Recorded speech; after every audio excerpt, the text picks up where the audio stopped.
네, 안녕하세요. 조성호입니다. 공인중개사 시험이 벌써 얼마 안 남았죠? 오늘이 이제 19일이니까 아마 2022년 10월 29일이 중개사 시험이거든요. 그래서 한 열흘밖에 안 남았는데, 지금쯤 되면 이제 중개사 시험 공부하시는 분들이 되게 궁금해하는 한 3가지 정도 주제가 있어가지고요. 첫 번째는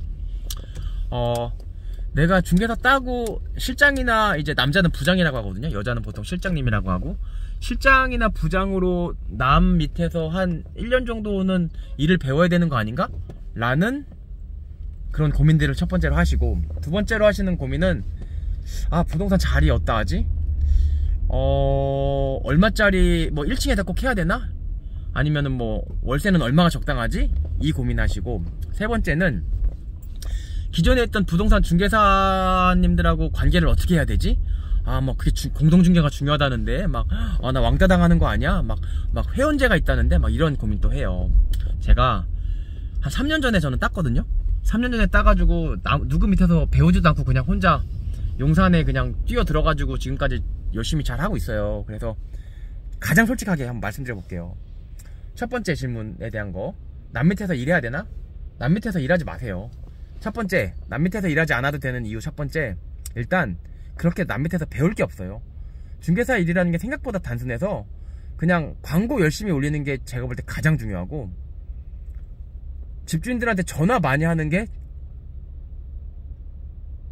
더 중요해요. 그러니까는 중개사로서 하는 일이 총 10이라고 하면 5는 집주인들한테 전화 많이 하는 거고, 나머지 4가 이제 손님을 잡아야 되니까 네이버에다 광고하는 거고, 1이 계약서 쓰는 거예요. 근데 집주인들한테 전화 많이 하는 걸 뭐 남 밑에서 배울 게 있나요? 내가 전화하는 건데. 그리고 광고 올리는 게 하루면 다 배우거든요. 네이버 광고 올리는 거. 그게 뭐 남 밑에서 배울 게 있나요? 오히려 젊은 중개사님들이 더 잘하죠. 그럼 결국 계약서 쓰는 거 10%, 중개사 일 전체 중에 10% 때문에 남 밑에서 일을 배운다? 그러실 필요 없어요. 계약서 쓰는 거요, 그냥 옆에 혹시 변호사 친구들 있으면 물어보면 한 5분 정도면 설명해 줄 수 있을 정도로 대부분 다 간단해요. 그래도요, 부동산 세법이나 임대차법 같은 거 맨날 바뀌고 그러는데, 그런 거는 좀 배워야 되지 않을까요? 근데 여러분들이 일하게 될, 여러분들 사장님이 될 수도 있는 공인중개사들도 부동산 세법이랑 임대차법을 몰라요. 그러니까 그분들한테 그런 거 배우려고 아까운 1년의 세월을 허비하겠다? 그런 일은 하지 않으셨으면 좋겠어요.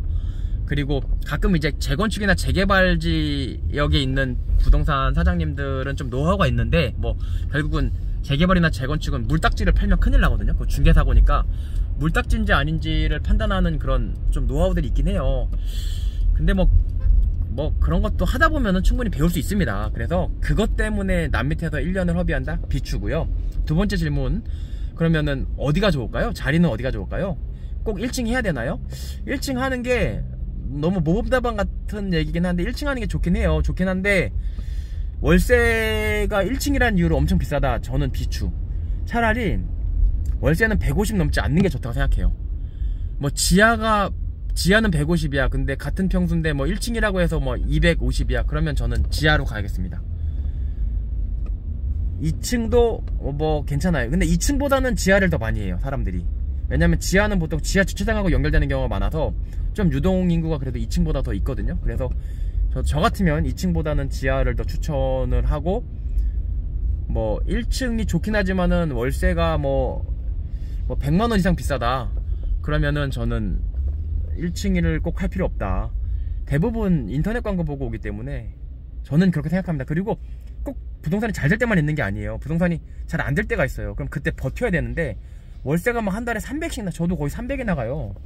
300씩 나가면은 한 달이 금방금방 가는데 굉장히 불안해져요. 또 불안하다 보면 손님한테 복비 더 받으려고 그러고, 내가 누군가한테 돈을 많이 뜯기잖아요. 그러면 내 손님한테 뜯으려고 그래요. 근데 손님한테 많이 뜯어먹기 시작하면 그거 롱런하기 어렵거든요. 그래서 차라리 내 손님한테 뜯어먹으려고 하지 말고 내가 누군가한테 뜯기지 않을 생각을 하는 게 빨라요. 그래서 그냥 300만원짜리 1층 150만원짜리 지하다 그럼 전 지하 가요. 250만원짜리 1층 150만원짜리 지하, 그래도 저는 지하 가요. 그런 식으로 차라리 그 시간에 돈 아껴서 광고 한 번 더 올리겠다, 그 시간에 돈 아껴서 집주인한테 전화 한 통 더 하겠다. 이게 훨씬 더 바람직한 자세다. 저는 그렇게 봅니다. 그리고 세 번째, 공동중개 많다는데 부동산들이 저 왕따시키면 어떡해요. 여러분 그걸 아셔야 돼요. 부동산들도요, 저도 얼마나 고민이 많았겠어요. 저는 심지어 전 변호사잖아요. 그러니까 변호사가 중개사 들어간다고 하니까 나 변호사 중개사님들이 나 왕따시키면 어떡하나. 진짜 진짜 혼자 쫄았단 말이야. 솔직히 이거 내가 쫄았다는 거를 우리 옆에 있는 부동산 사장님들은 몰라요. 내가 좀 당돌하게 영업을 해가지고. 근데 쫄았단 말이에요. 근데 쫄 필요가 없는 게 되게 중요해요. 뭐냐, 부동산 사장님들끼리는요 다 경쟁관계예요.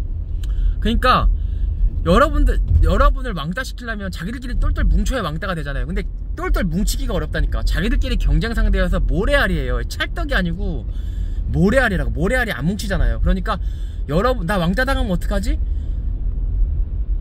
아니에요. 왕따를 시키려도 자기들끼리 뭉쳐야 여러분을 왕따를 시키죠. 뭉치질 못하니까 왕따를 시키기가 쉽지 않아요. 그러니까 뭐 회원제 이렇게 해가지고 막 그런 것도 있는데, 회원제도 자기들끼리 또 경쟁이기 때문에 그 회원제가 끈끈한 경우가 잘 없어요. 그리고 여러분들이 회원제 있는데 들어가도, 회원 가입 안 해도 열심히 진짜 해서 뭐 공동중개 못하면 어때요? 요즘 여러분 양타도 많아요. 저는 대부분 다 양타였어요. 저는 계약서 50개 쓰면은 그 중에 42~43개가 양타였어요.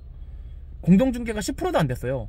그렇게 양타를 계속 치잖아요. 그러면 여러분들 손님이 생기면요, 회원제 중에도 여러분하고 거래하는 사람 나와요. 왜? 여러분하고 거래해야 자기가 돈을 버는데.